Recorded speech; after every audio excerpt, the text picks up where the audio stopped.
We live in the golden age of medical technology. We can sequence genomes and edit DNA, yet the vast majority of us are exhausted, inflamed, and chronically sick. The statistics are staggering. Roughly 76% of the population is now overweight, pre-diabetic, and living in a permanent state of high-level inflammation. Why is the human body buckling under the simple acts of sitting in a chair and eating a pastry? This isn't a wave of bad genetic luck.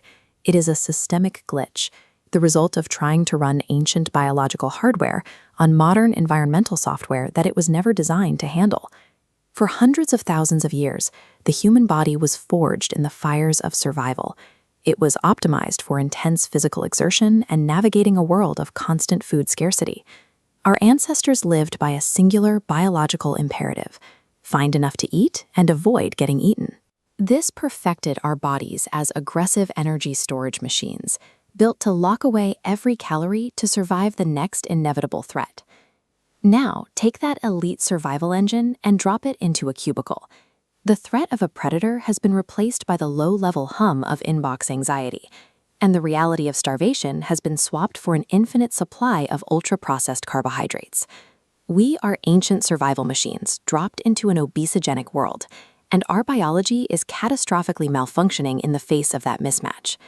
The first major breakdown is physical. We've come to view sitting as a neutral activity, but sedentaryism is a literal disease state, a prolonged lack of movement that triggers a cascade of damage. In the 1960s, the Dallas Bed Rest Study took healthy college students and subjected them to 3 weeks of complete immobilization.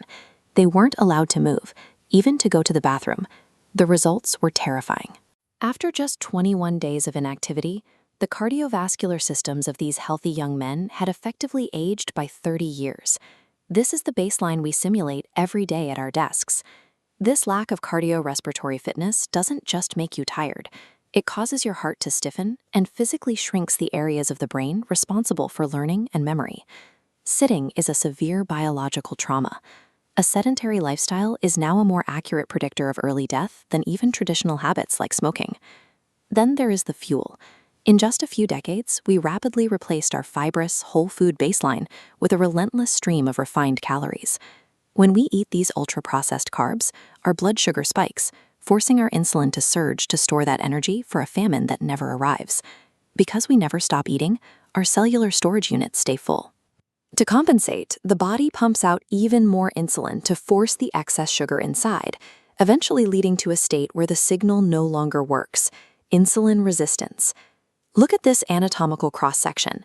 When the body runs out of standard storage under the skin, it begins packing excess glucose deep inside the belly. This is visceral fat, a dangerous accumulation that wraps tightly around your vital organs. This isn't just passive padding. Visceral fat acts like a hypermetabolic tumor, constantly leaking toxic, inflammatory signals directly into your bloodstream and your internal organs. Our modern diet tricks our ancient starvation defense systems into building an internal engine of inflammation that poisons us from within. These same industrial foods destroy the delicate microbiome in your gut. Between a leaking gut barrier and the toxic products of visceral fat, your immune system becomes trapped in a forever war of chronic, low-level inflammation. The casualties of this constant war are the plagues of the 21st century: heart disease, type 2 diabetes, cancer, and dementia. Modern medicine is siloed. It treats these connected issues as separate, isolated diseases, sending you to different doctors for different pills to manage different symptoms. But the facts suggest a deeper connection.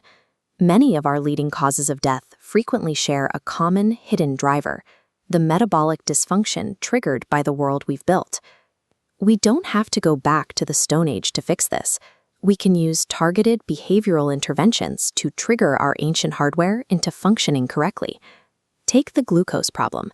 Research shows that performing just 10 air squats every hour acts as a biological override for a sedentary lifestyle. It engages the largest muscles in your body to vacuum up glucose spikes and pull your metabolism back to its baseline. We can also recalibrate our repair cycle through sleep regularity. By keeping your bed and wake times highly consistent, you stabilize your internal clock. This simple shift in timing reduces your all-cause mortality risk by a staggering 49%. When you pair a low-carb diet to reverse insulin resistance with basic cardiorespiratory exercise, the results are physical. These changes can literally grow the memory-forming hippocampus in your brain by 1 to 2% a year. Reversing chronic decline doesn't require a medical miracle. It requires stopping the influx of garbage inputs and clearing the metabolic trash that has accumulated in the system. We have to stop trying to treat 21st century environmental diseases with expensive medical bandages. It's time to take direct control of your own biological engine. True health is the direct result of healthful living, of choosing to do the difficult physical work your body was designed for, rather than relying on a pill to fix the damage. The ultimate rebellion in a sedentary world is choosing to move. Reject the biological glitch, step out of the cubicle, and start reclaiming your ancestral hardware.